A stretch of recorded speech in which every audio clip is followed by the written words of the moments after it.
کراچی 3 کروڑ سے زیادہ آبادی والا پاکستان کا سب سے بڑا سٹی ہے۔ اس وجہ سے اس کو ایکسپلور کرنا بہت مشکل ہو جاتا ہے۔ آج ہم آپ کو کراچی کے 10 ہڈن پلیسز کے بارے میں بتائیں گے جہاں آپ کو کراچی کے اندر رہتے ہوئے -10 ڈگری کے مزے لے سکتے ہیں۔ کشتی نما مسجد کا کیا نام ہے اور کہاں واقع ہے، آپ کو اس ویڈیو میں بتائیں گے۔ اگر آپ ہمارے چینل پہ نئے ہیں تو ہمارے چینل کو سبسکرائب کریں اور ویڈیو کو لائک کریں اور کومنٹس میں آ کر بتائیں کہ آپ کو ویڈیو کیسی لگی۔ تو شروع کرتے ہیں آج کی video. Winterland Pakistan Air Force Museum کے ساتھ واقع ہے۔ ونٹرلینڈ پاکستان کا پہلا انڈور سنو پارک ہے۔ ونٹرلینڈ کی انٹری فیس 1500 روپے پر پرسن ہے، جو ڈائریکٹ بھی لے سکتے ہیں اور دراز سے بھی لے سکتے ہیں، اور اسی پرائز کے اندر آپ کو گرم جیکٹس اور گلوز بھی دیے جائیں گے۔ ونٹرلینڈ کے اندر کا ٹمپریچر -10 ڈگری رکھا گیا ہے تاکہ کراچی کے لوگ سنو فالنگ کو انجوائے کر سکیں۔ ونٹرلینڈ ٹور 60 منٹ یعنی 1 گھنٹے کا ہوتا ہے اور ان میں سے کسی سیشن میں بھی انٹری لے سکتے ہیں۔ یہاں پر آپ آئس سنو فالنگ کے ساتھ ساتھ ice slide, ice air hockey کے بھی مزے لے سکتے ہیں، اور یہاں ice age movie Santa Claus کے مجسمے بھی دیکھ سکتے ہیں۔ کراچی میں رہتے ہوئے آپ کو یہ ساری چیزیں مل جانا ایک تعجب کی بات ہے۔ چوخندی ٹومبز، چوخندی مقبرے ابتدائی اسلامی قبرستان کی تشکیل کردہ ہیں جو کہ کراچی سے 29 کلومیٹر ایسٹ میں واقع ہے۔ یہ بنیادی طور پر مغلیہ دور میں 18ویں اور 29 صدی کے درمیان تعمیر ہوئے تھے جب اسلام غالب رہا۔ منگو پیر سائیں، پیر منگو مشہور نام ہے صوفی پیر حاجی سید خواجہ حسن سلطان کا۔ یہ ڈیفائن نہیں کیا جاتا کہ سندھ میں صوفی مزارات کی ایک وسیع تاریخ موجود ہے جس کا کوئی مقناطیسی اثر لوگوں پر پڑتا ہے۔ منگو پیر کراچی کا ایک قدیم ترین علاقہ ہے جو کہ ٹاپ ٹاؤن کے قریب واقع ہے۔ اس مزار کی خاص بات یہ ہے کہ یہاں کے مزار کے پاس ایک تالاب موجود ہے جس میں سینکڑوں مگرمچھ موجود ہیں۔ جو لوگ یہاں حاضری لگانے آتے ہیں وہ ان مگرمچھوں کو بھی کھانا کھلاتے ہیں۔ پیر منگو کی کہانیاں بہت مشہور ہیں۔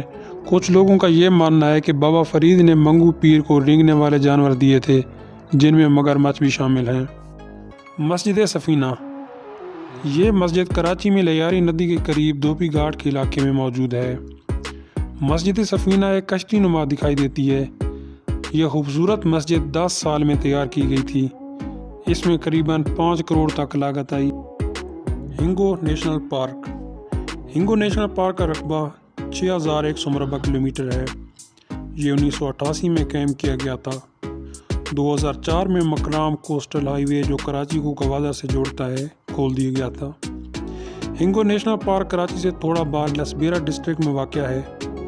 ہنگو نیشنل پارک میں Kund Malir beach and Hope of Princess مل سکتے ہیں۔ یہاں پر آپ کو ہر قسم کے جانور، پرندے اور پلانٹس بھی مل سکتے ہیں۔ پیراڈائز پوائنٹ، پیراڈائز پوائنٹ ایک ریت کا پتھر ہے جس کی قدرتی شکل ہوتی ہے۔ پیراڈائز پوائنٹ ایک بیچ ہے۔ آپ سب جانتے ہیں کہ ساحل سمندر سیاحوں کے لیے پرکشش مقام ہے۔ کراچی کے ساحلوں پر آپ گھوڑوں اور اونٹوں کی سواری کر سکتے ہیں، پانی میں تیر سکتے ہیں اور بحیرہ عرب میں گھوم سکتے ہیں۔ پیراڈائز پوائنٹ مری پور روڈ اور مبارک گوٹ روڈ کے ذریعے قابل رسائی ہے۔ نتھیا گلی بیچ بھی اس کے مغرب میں واقع ہے۔ بیچ والی مسجد، ماڑوی لین کے لوگوں کا دعویٰ ہے کہ بیچ والی مسجد 250 سال قبل تعمیر کی گئی تھی، جو اسے کراچی کی سب سے قدیم مسجد بنا دیتا ہے۔ Hindu Gymkhana, National Academy of Performing Art Hindu Gymkhana ایک نو آبادیاتی دور کی عمارت ہے جو کراچی میں سرور شہید روڈ پر واقع ہے۔ یہ کراچی میں پہلی عوامی عمارت تھی جس سے مغل فن تعمیر کو اپنایا۔ یہ عمارت 1925 میں کراچی کے ہندو برادری نے تعمیر کی تھی۔ 2005 سے 2020 تک اس میں اب بھی national Academy of Performing art موجود ہے۔ یہ جگہ 4700 مربع گز کا منصوبہ ہے جسے آغا احمد حسین نے ڈیزائن کیا تھا۔ اس وقت اس کا نام سیٹھ رام گوپال موہتا جم خانہ رکھا گیا تھا، جو کہ بعد میں ہندو Gymkhana National Academy of programming art کے نام سے مشہور ہے۔ چرنا آئرلینڈ، چرنا آئرلینڈ مبارک گوت کمیاری ٹاؤن میں واقع ہے۔ چرنا جزیرہ ایک چھوٹا غیر آباد جزیرہ ہے جو تقریباً 9 کلومیٹر دریا ہند کے مغرب میں واقع ہے۔ یہ صوبہ بلوچستان اور صوبہ سندھ کی حدود میں ہے۔ چلنا 1.5 کلومیٹر لمبا اور آدھا کلومیٹر چوڑا ہے۔ ارینا کلب کراچی، یہ کلب کارساز روڈ پر میری ٹائم میوزیم کے پاس واقع ہے۔ ارینا کلب انڈور گیمنگ کے ساتھ ساتھ کیفے اور ریسٹورنٹ بھی ہیں۔ ارینا کلب میں ایک ہال بھی ہے جہاں پر ایونٹس ہوتے ہیں۔ اس کے گیمنگ زون میں bowling, snooker table, ice skating, paintball اور بہت سارے گیم شامل ہیں۔ اس کی انٹری فیس بڑوں کے لیے 1000 اور بچوں کے لیے 650 روپے ہے۔